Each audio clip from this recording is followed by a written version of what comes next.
Good morning, dear friends, brothers and sisters. This is indeed a very special day, this special Sunday, because we will be reflecting about Jesus in our days. It is also a special day because we're going to be hosting live in both channels, uh, the Conscience Living Spiritist Group's channel, but also at the Spirits Federation of Florida pages. So before we introduce our dear speaker of the day, Claudia Mellado, let us do our initial reading of the book, Our Daily Bread, and following the opening prayer. But the message that we have here from this beautiful book, Our Daily Bread, it's right in the beginning, in the first pages of this book, in Christian service. And there's the second letter that Paul sent to the Corinthians on chapter 5 and verse 10 that says exactly that. Let me read it. For we must all appear before the judgment seat of Christ, so that each one may receive according to what he has done while in the body, whether good or evil. And let's see what Emmanuel brings to us, the explanation of this letter that Paul sent to the Corinthians. There is no lack of those who see Spiritism as a mere field of phenomenological experimentation with no moral significance for individuals. Many students of the consoling doctrine thus limit themselves to laboratory investigations or philosophical discussions. However, it is imperative to realize that there are as many categories of discarnate humans as there are of incarnate ones. Argumentative, frivolous, rebellious, and unstable spirits abound everywhere. Moreover, enigmas and problems arise for the inhabitants of both realms. In light of this, the discarnate supporters of effective world progress fight for Spiritism with Jesus, turning communication between the two worlds into a factor of sanctified spirituality. It is our belief that we should not tap into another circle of life if we are not interested in improving our character in the one we inhabited. There is no value in studying resources that will not edify us. Thus, for those of us who believe that our hearts have awakened to the responsibilities of living, Spiritism does not represent a mere belief in immortality. It entails service and spiritual growth. There is no point in believing in the soul's survival after death if one has not prepared oneself for life in the spirit world. And in this effort to ready ourselves, we have no wiser and more loving guide than Christ. Only in the light of his sublime lessons it is possible to readjust our pathway, renew our minds, and purify our hearts. Not everything that is remarkable is divine. Not everything that is grand is respectable. Not everything that is beautiful is holy. Not everything that is pleasant is useful. The problem is not only to become knowledgeable, but to reform ourselves for the expansion of the good. Therefore, let us cherish the gospel by living and feeling it, grasping the need for our inner illumination, because according to the timely and wise words of the apostle, we must all appear before the judgment seat of Christ, so that each one may receive according to what he has done while in the body, whether good or evil. Let us do our initial prayer.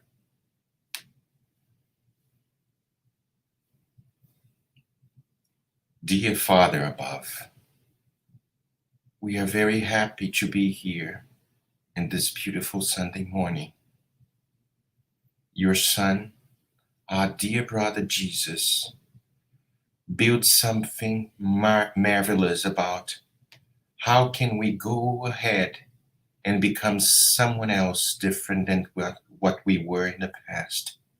Help us to understand that only through loving one another we are going to achieve something different. Our inner peace that we are so much seeking for in days that a lot of confusion, a lot of materialistic ideas permeate the whole society.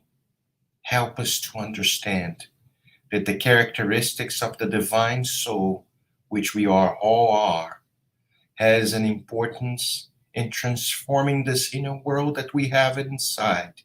We have it within, and this will be the expression of the outside, making our world a better place to live. Jesus, in our days, it's so important that we can entrust to acknowledge his teachings and become one day a truly, truly moral human beings. Thank you so much, and so be it.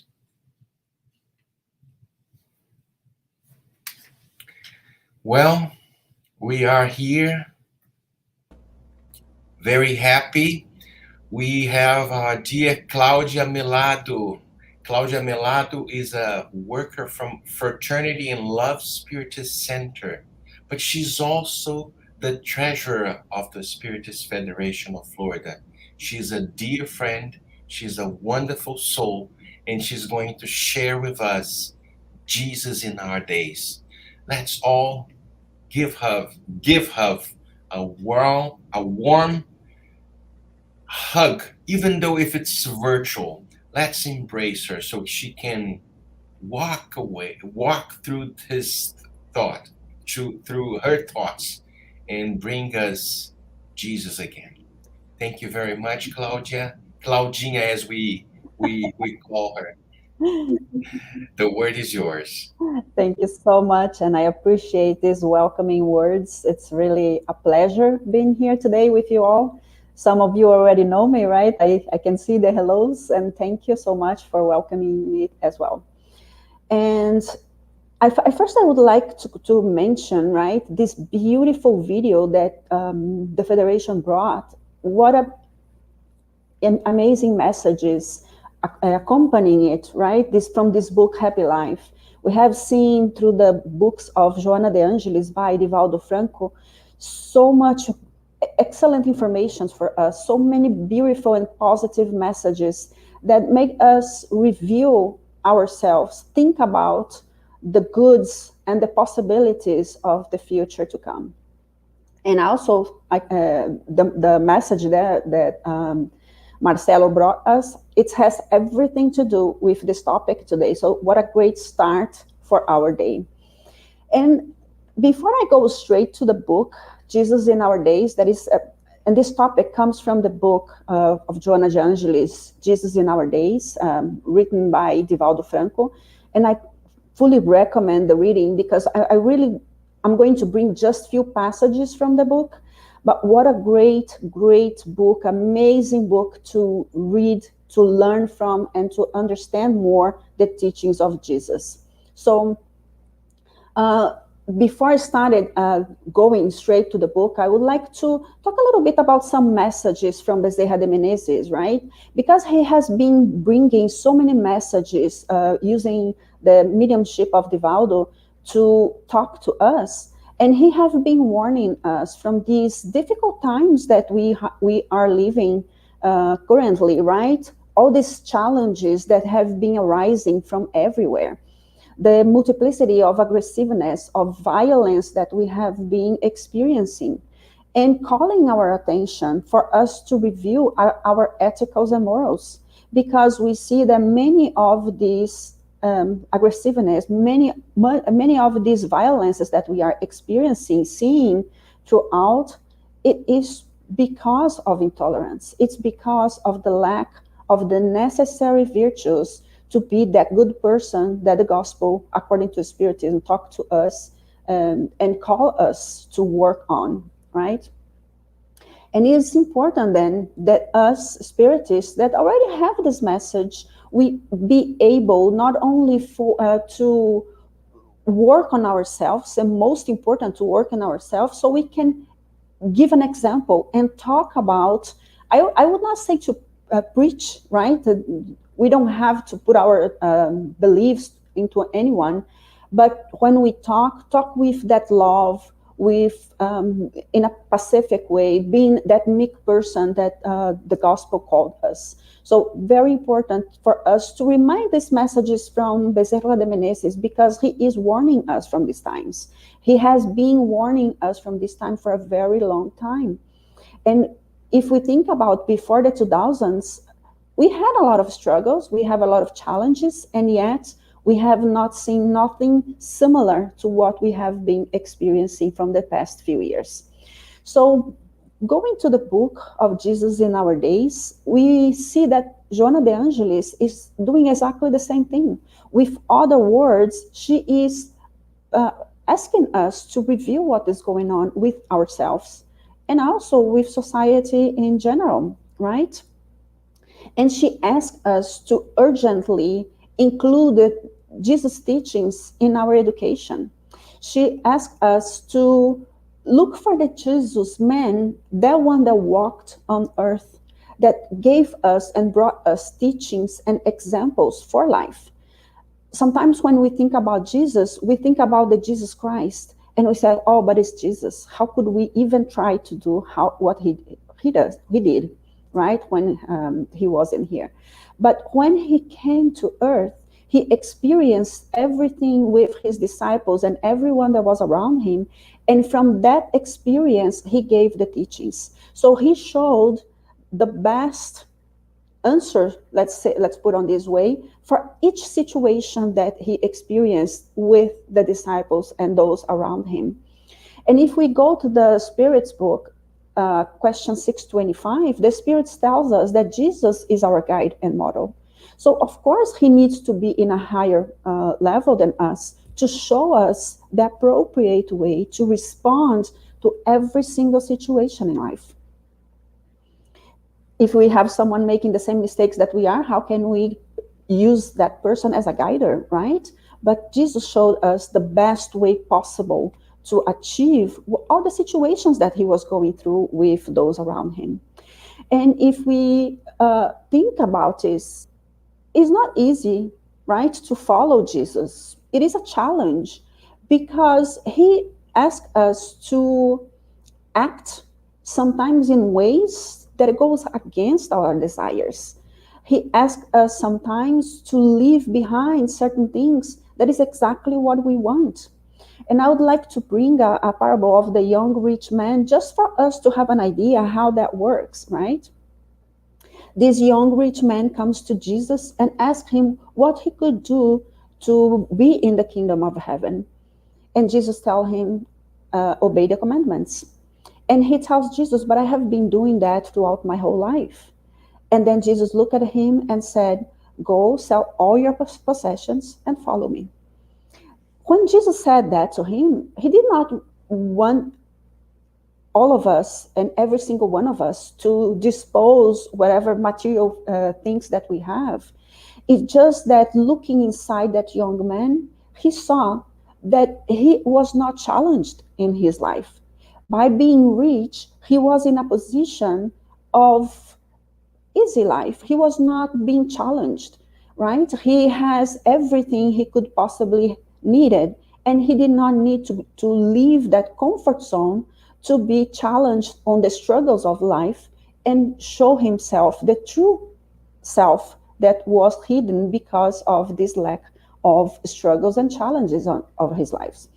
So we need to think about that. How many times we are so much in our comfort zone that we cannot experience all that life has, all the lessons that life has for us, all the lessons that are there.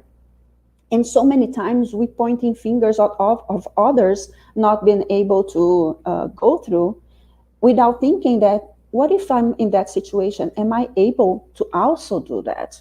Right? And with these times of so much violence, so much aggressiveness, how is our tolerance? How are we being able to, through these teachings of Jesus, respond in a way that shows that we are meek and that we are pacifiers?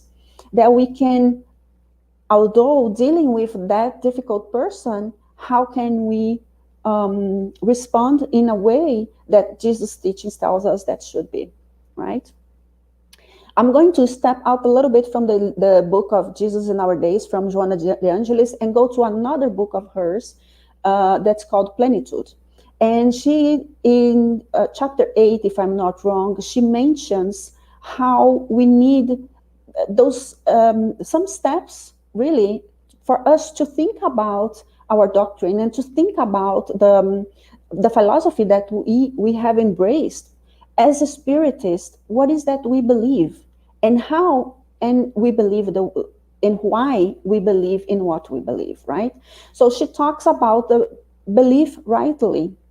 In other words, if I believe in Spiritism, what is the sayings and the gospel according to Spiritism, for example, that tells me how I need to do, how I need to be? If I go there on the chapter of Be Perfect, what is in the item of a good person? What is the virtues that I still lack? Because I need to be that person and I need to work on myself to be that person.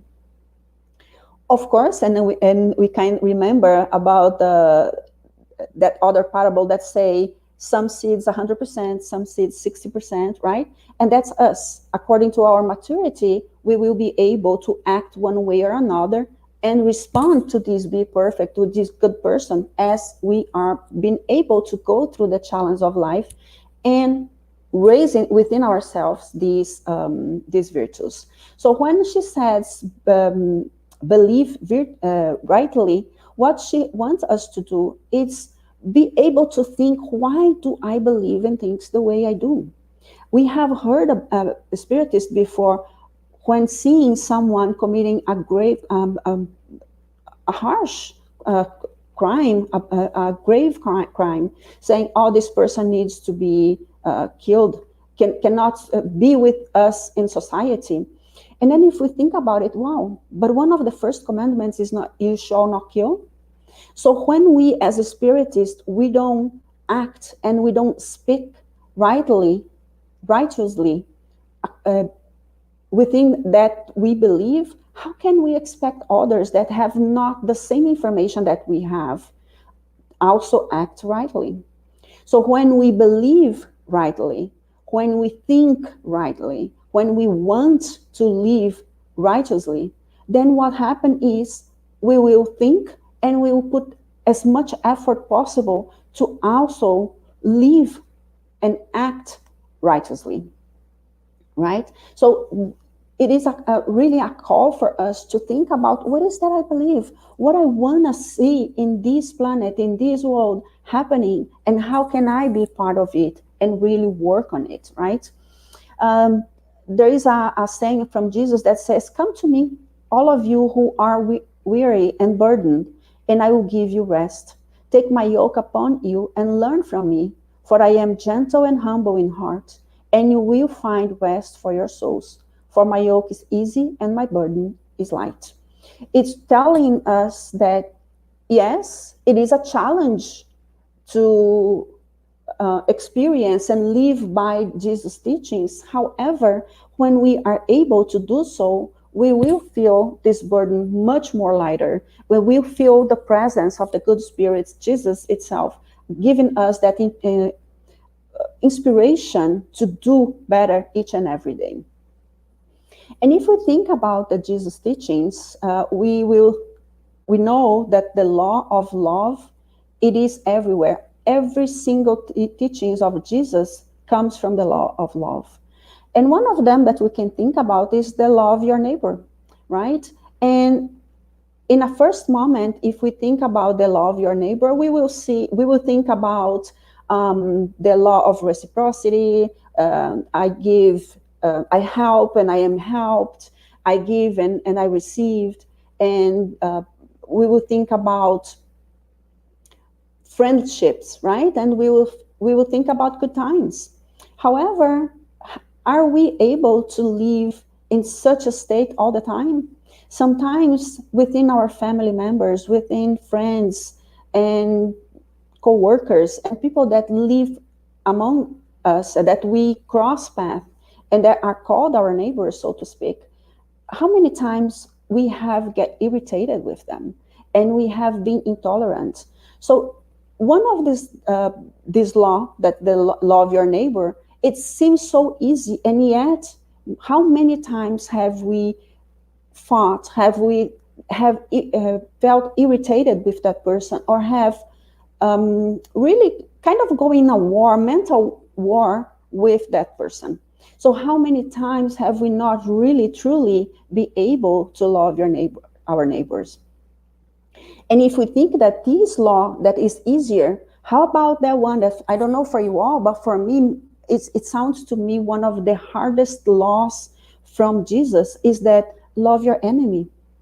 If if I have difficulty loving my neighbor, how am I going to be able to love my enemy, right? If that the small things that a neighbor might do to me that made me feel irritated and that I show intolerance, how about that person that have caused me harm, that might have killed a family member, that might have put me in a situation that I can not accept at all? And how can I love that enemy? And of course, Jesus is not asking us to love an enemy the same way as we love a friend.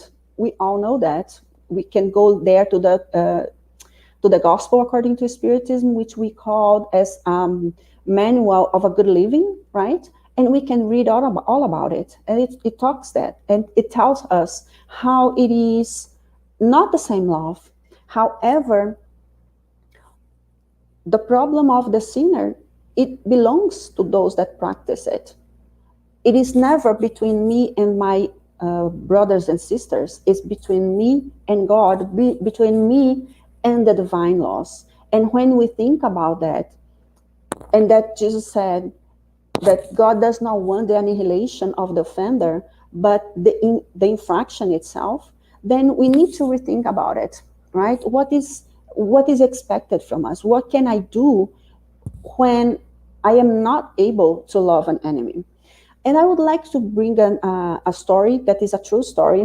I have seen a documentary or an interview. I don't recall exactly what it was. I think that was on the 60 Minutes, but caused me such an impact that when I was preparing this study, immediately that story came to my mind, because there was a story of three families that they have lost their young son. And there was a fourth family that they did not show in the interview. That was the family from another young man that killed those three young men. And the interesting part is that they spoke with this family and how they were feeling. And the first family that they spoke with, this woman, this mother, she was in such a distress. She could not talk about anything else but her hatred for that young man that had killed her son and destroyed her life and her family. You could see not anger. She really has, her anger was in another level. She hated, and her idea was so fixated on that young man that had killed her son that he could not talk or think about anything else. And that was very impactful, that interview. And they also interview the second family, which the family was very sad, the mother tearful, as we of course expect, right? And they were in such a despair. The sadness, they were lost. They did not know what to do with the loss of their young son. And they also interviewed this third family. And that woman said, crying, tearful from time to time, but she said something that was touching. She said, there is no winner here. I lost my son. The other mothers have lost their sons. And also, the mother of the young man that killed our sons, she also lost. She lost her son because she will not have, as we did, we are not going to have the opportunity to have our sons with us. And the young man that killed our kids, he also lost because he is not going to be able to be someone in society. He is not going to be able to have the freedom anymore. He's not going to be able to be there with his mother and bear a child and give a grandchild to his mother. So all of us have lost. That was very interesting. And the story does not end in here. Because when they did this program, this show, that was few years after this first interview. They interview again all the three families. And that was for me the most impactful because first they start with the third family. And that family, they together was doing kind of a celebration for the son, celebrating his life, honoring him in a way. I think they have created some type of program to talk about violence or something. I don't recall exactly what they did, but they were doing with friends, families, neighbors in general. They were doing some type of not a party, right? A celebration in honor of her son. The second family, that mother and that family that was in such despair, they were not that bad anymore. They continue sad. They continue thinking about their sons, feeling the loss. But it was interesting that they continue kind of lost in there. They have not acquired any meaning. They did not have a goal. They were just living life one day after another. But the first family, that one that was for me the most impactful because they spoke with the mother. And although the mother was no longer in that distress that they showed in the first interview, but the hate in her eyes, the words she said, that was really, really impactful. She continued hating that young man. And she was not even able to talk about her own son. The only thing she had in mind was about that young man that have destroyed her son's life, her life, and her family life. And they have to do a second interview because the family was no longer together. The father and the mother had separated. They could no longer deal with each other. And the man mentioned that, how the mother was so lost and how that situation have impacted them so in such a strong way that they were no longer able to be together.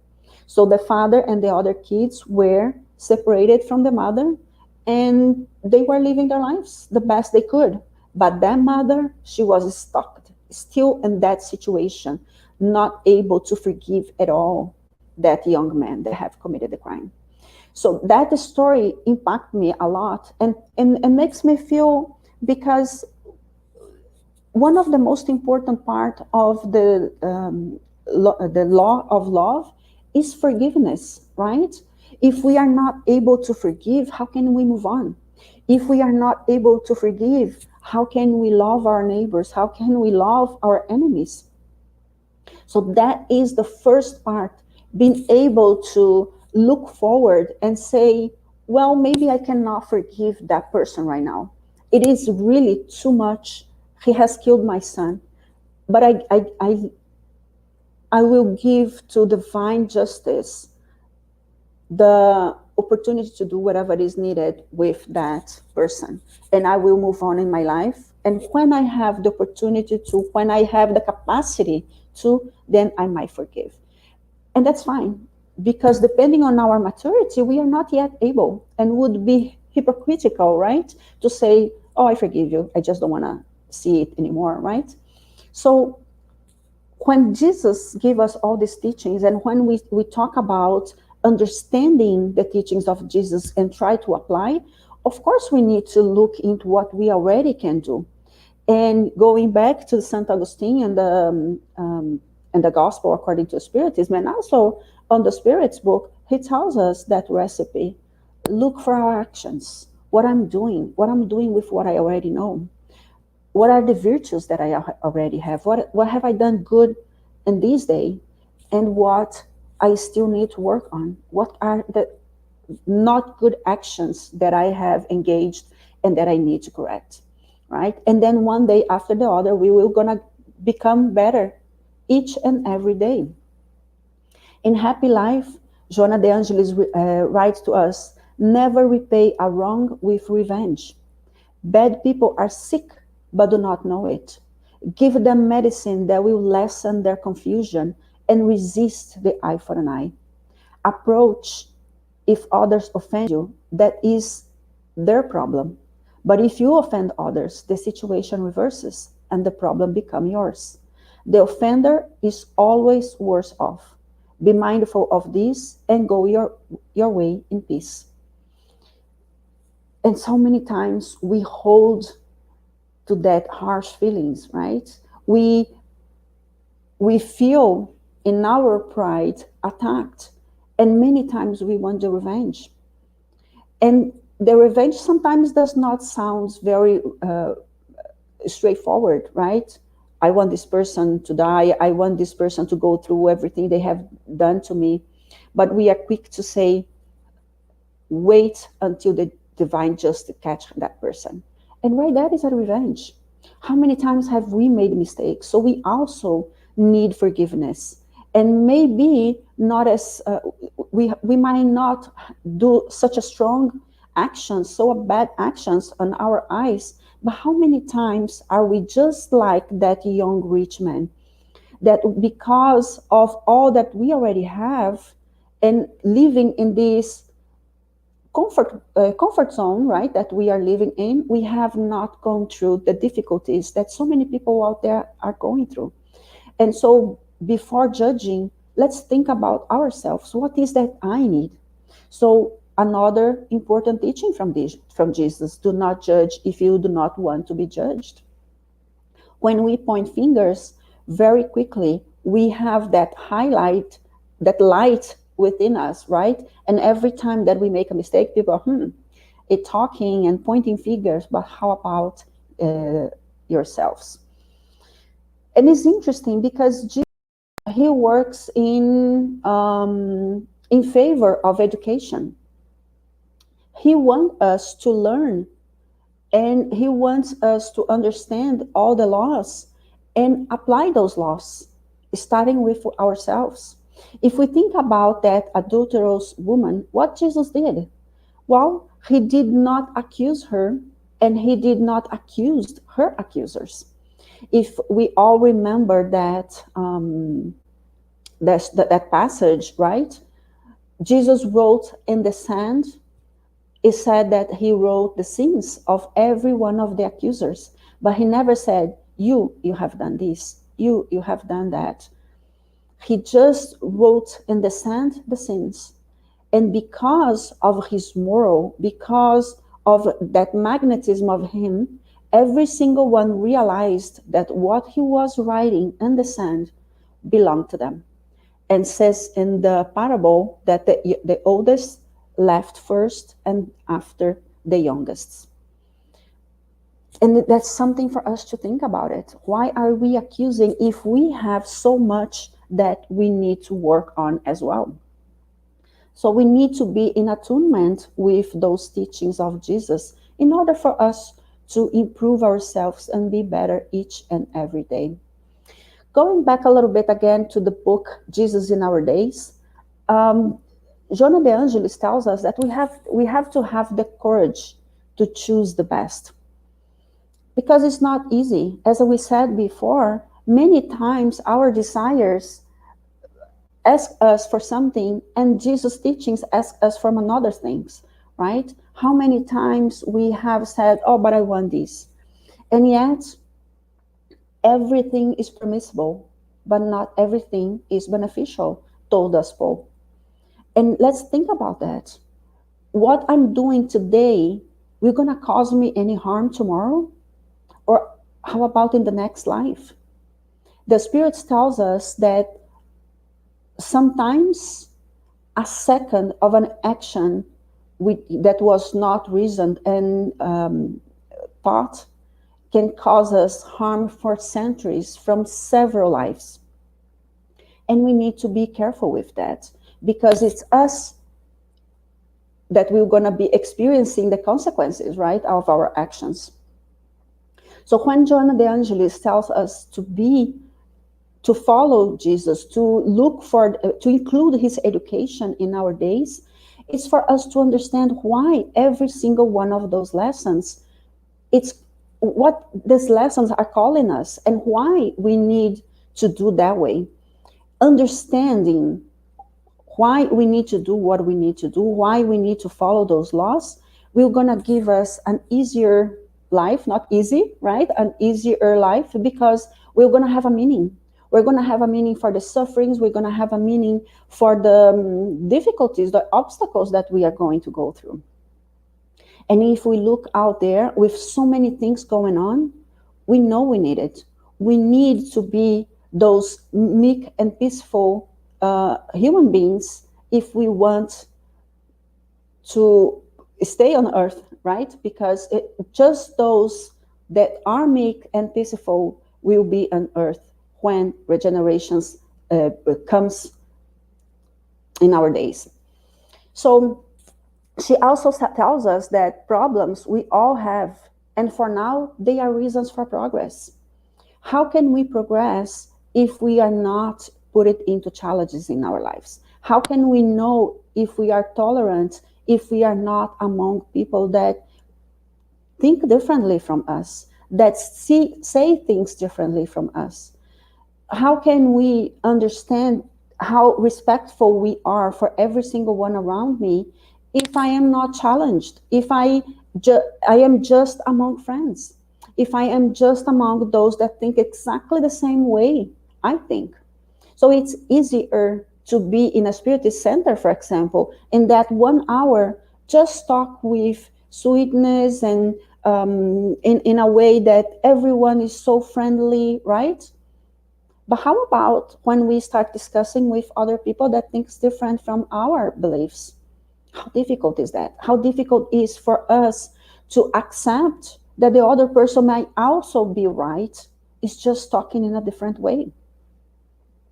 We talk a lot about how the young people, they are so intolerant, but how about us?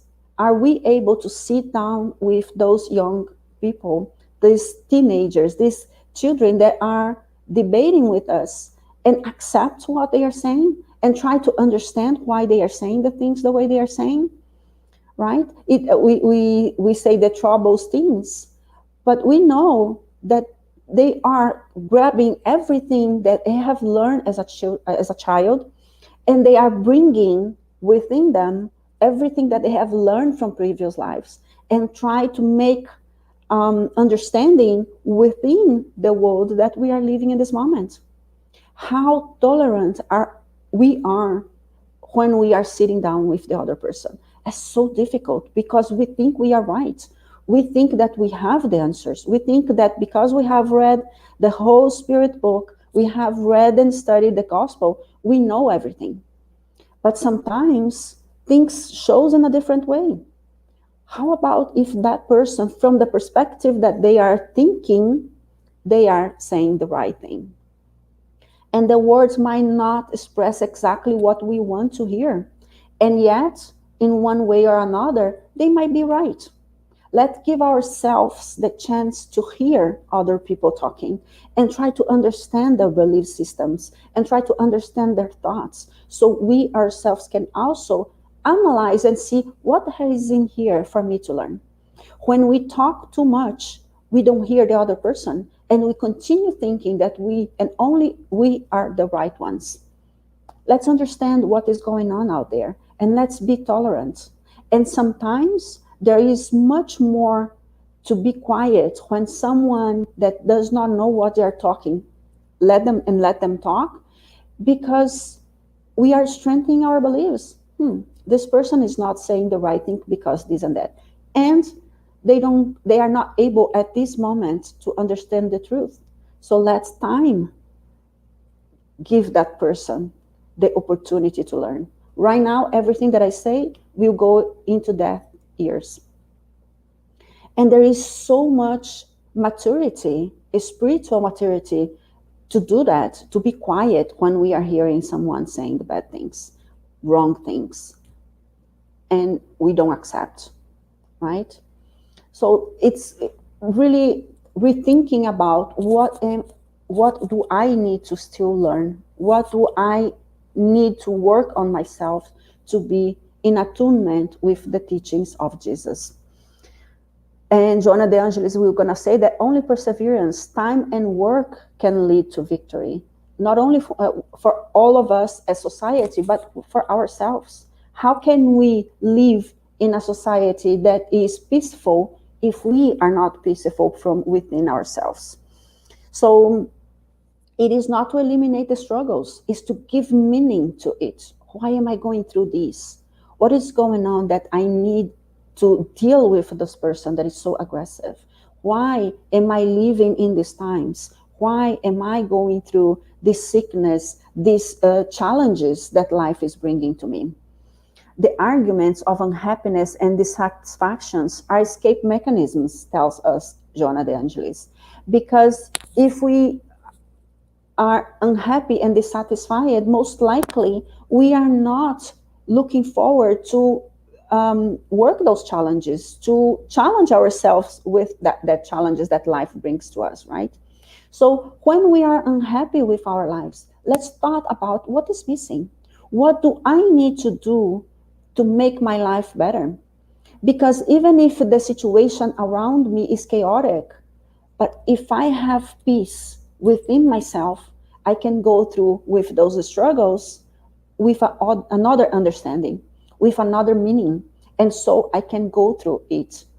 Might be difficult, yes, and will give me, with this meaning, an opportunity to learn something new and to improve myself as an eternal spirit. So Joanna tells us, open yourself to love, and love without waiting for a response. Because many of us may not be ready to love according to that unconditional love, according to that agape love. So many times we are going to give love, but not be able to receive that love because whatever is that the other person is going through. But if we are able to love, we have love within ourselves. And everywhere we go, we will have that love.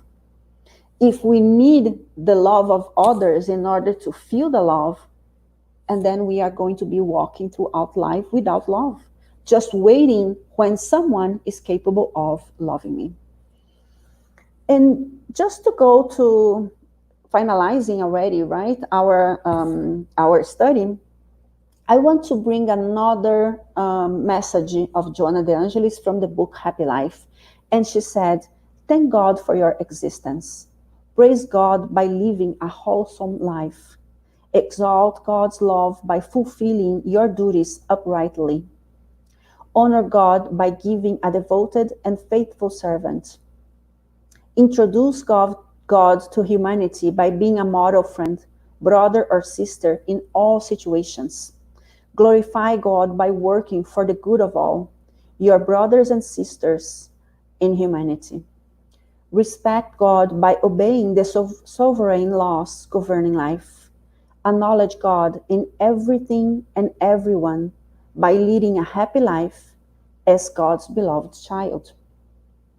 Having these teachings from Joanna de Angelis, reading these amazing books that we have the opportunity to have in our doctrine, in our beliefs, how much can we improve ourselves? How much can we understand and apply in our lives all those teachings?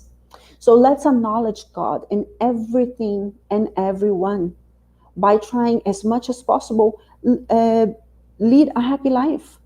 show happiness even though when we are seeing the struggles around us, seeing life as this moment of struggle, of learning experience, because all these struggles, all these obstacles that we are seeing happening, those are learning opportunities to for us to check ourselves, where are we in this process of evolution, right? What we are still missing.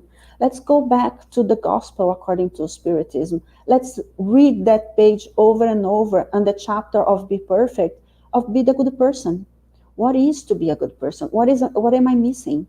What do I still need to work on myself? Not what the other person that is with me needs. What is that I need to improve?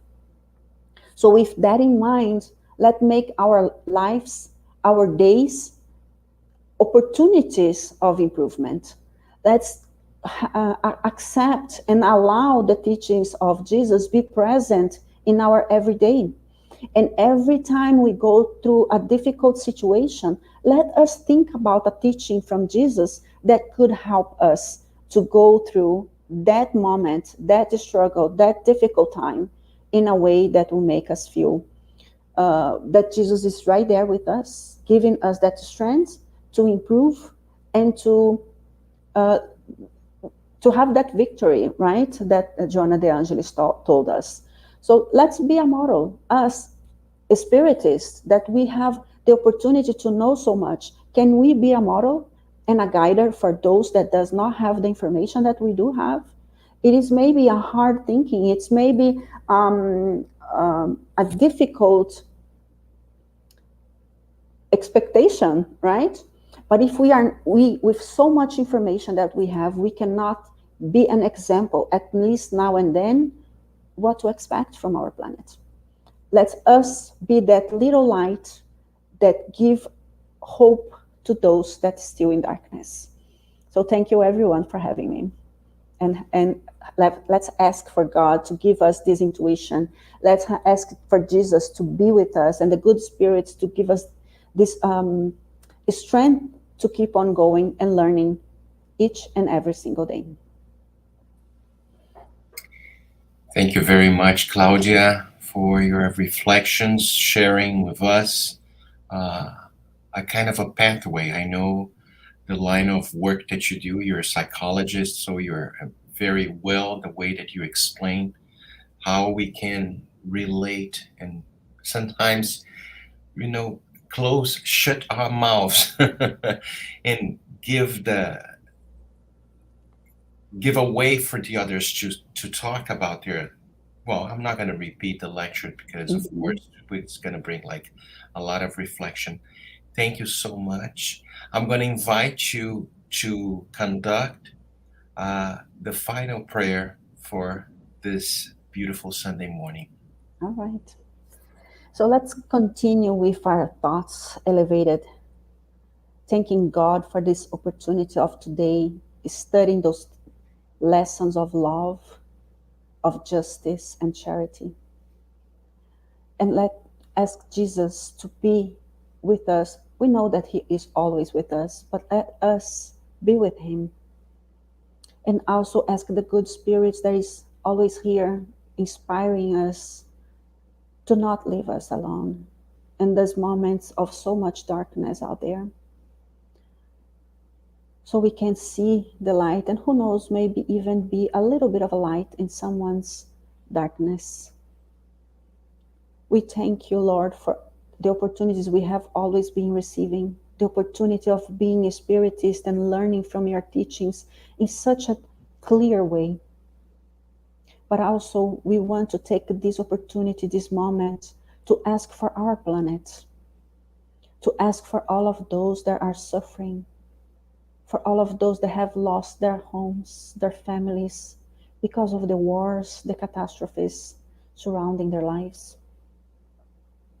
To ask for those that are contemplating suicide or they have committed. May they feel, dear Lord, your presence, your love, and who knows, see the light that bring them back to the opportunity of continue believing and working for themselves.